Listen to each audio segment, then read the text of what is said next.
যিশু প্রভু ধন্যবাদ করি। আসুন আজকের বাক্য পাঠ করি।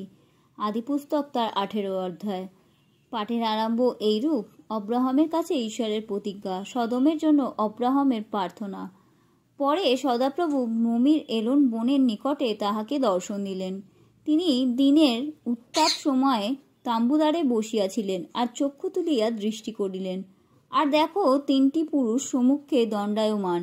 দেখিবা মাত্র তিনি তাম্বুদ্বার হইতে তাহাদের নিকট দৌড়িয়া গিয়া ভূমিতে প্রণিপাত করিয়া কহিলেন, হে প্রভু, বিনয় করি, যদি আমি আপনার দৃষ্টিতে অনুগ্রহের পাত্র হইয়া থাকি, তবে আপনার এই দাসের নিকট হইতে অগ্রসর হইবেন না। বিনয় করি কিঞ্চিৎ জল আনিয়া দিই, আপনার পা ধুইয়া এই বৃক্ষতলে বিশ্রাম করুন, এবং কিছু খাদ্য আনিয়া দিই, তাহা দ্বারা প্রাণ আপ্যায়িত করুন। পরে পথে অগ্রসর হইবেন, কেননা ইহারাই নিমিত্তে আপন দাসের নিকটে আগত হইলেন। তখন তাহারা কহিলেন, যাহা বলিলে তাহাই করো। তাহাতে অব্রাহাম তড়া করিয়া তাম্বুতে সারার নিকটে গিয়া কহিলেন, শীঘ্র 3 মান উত্তম ময়দা লইয়া ছানিয়া পিষ্টক প্রস্তুত করো। পরে অব্রাহাম তড়ায় বেথানে গিয়া উৎকৃষ্ট কোমল এক গোবৎস লইয়া দাসকে দিলে। সে তাহা শীঘ্র পাক করিল।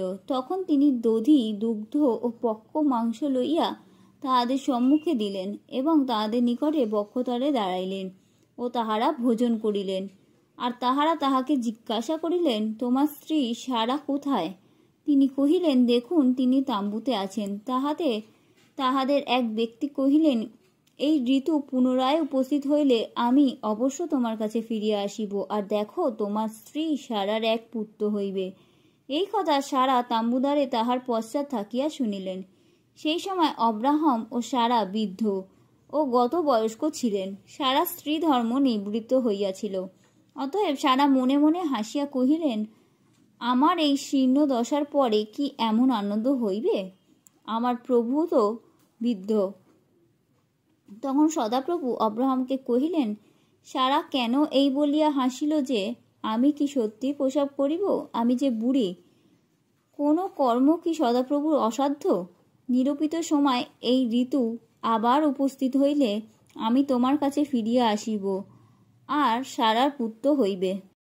তাহাতে সারা অস্বীকার করিয়া কহিলেন, আমি হাসি নাই, কেননা তিনি ভয় পাইয়াছিলেন। কিন্তু তিনি কহিলেন, অবশ্যই হাসিয়াছিলে।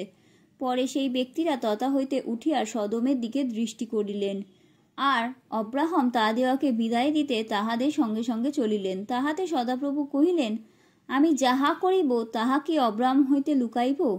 অব্রাহাম হইতে মহতী ও বলবতী এক জাতি উৎপন্ন হইবে, এবং পৃথিবীর যাবতীয় জাতি তাহাতেই আশীর্বাদ প্রাপ্ত হইবে। কেননা আমি তাহাকে জানিয়াছি, যেন সে আপন ভাবী সন্তানগণকে ও পরিবারদিগকে আদেশ করে, যেন তাহারা ধর্মসঙ্গত ন্যায্য আচরণ করতে করিতে সদাপ্রভুর পথে চলে। এইরূপে সদাপ্রভু যেন অব্রাহামের বিষয়ে কথিত আপনার বাক্য সফল করেন। পরে সদাপ্রভু কহিলেন, সদমের ও গোমরার স্কন্দন আন্তনিক, এবং তাহাদের পাপ অতিশয় ভারী। আমি নিচে গিয়া দেখিব আমার নিকটে আগত কন্দনাসরে তাহারা সর্বত্রভাবে করিয়াছে কিনা। যদি না করিয়া থাকে তাহা জানিব। পরে সেই ব্যক্তিরা তথা হইতে ফিরিয়া সদমের দিকে গমন করিলেন। কিন্তু অব্রাহাম তখনও সদাপ্রভুর সাক্ষাতে দণ্ডায়মান থাকিলেন। পরে অব্রাহাম নিকটে গিয়া কহিলেন, আপনি কি দুষ্টের সহিত ধার্মিককে সংহার করিবেন? সেই নগরের মধ্যে যদি 50 জন ধার্মিক পাওয়া যায়, তবে আপনি কি তথাকার 50 জন ধার্মিকের অনুরোধে সেই স্থানের প্রতি দয়া না করিয়া তাহা বিনষ্ট করিবেন? দুষ্টের সহিত ধার্মিকের বিনাশ করা এই প্রকার কর্ম আপনা হইতে দূরে থাকুক।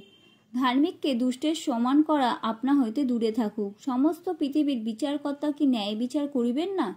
সদাপ্রভু কহিলেন, আমি যদি সদমের মধ্যে 50 জন ধার্মিক দেখি, তবে তাহাদের অনুরোধে সেই সমস্ত স্থানের প্রতি দয়া করিব।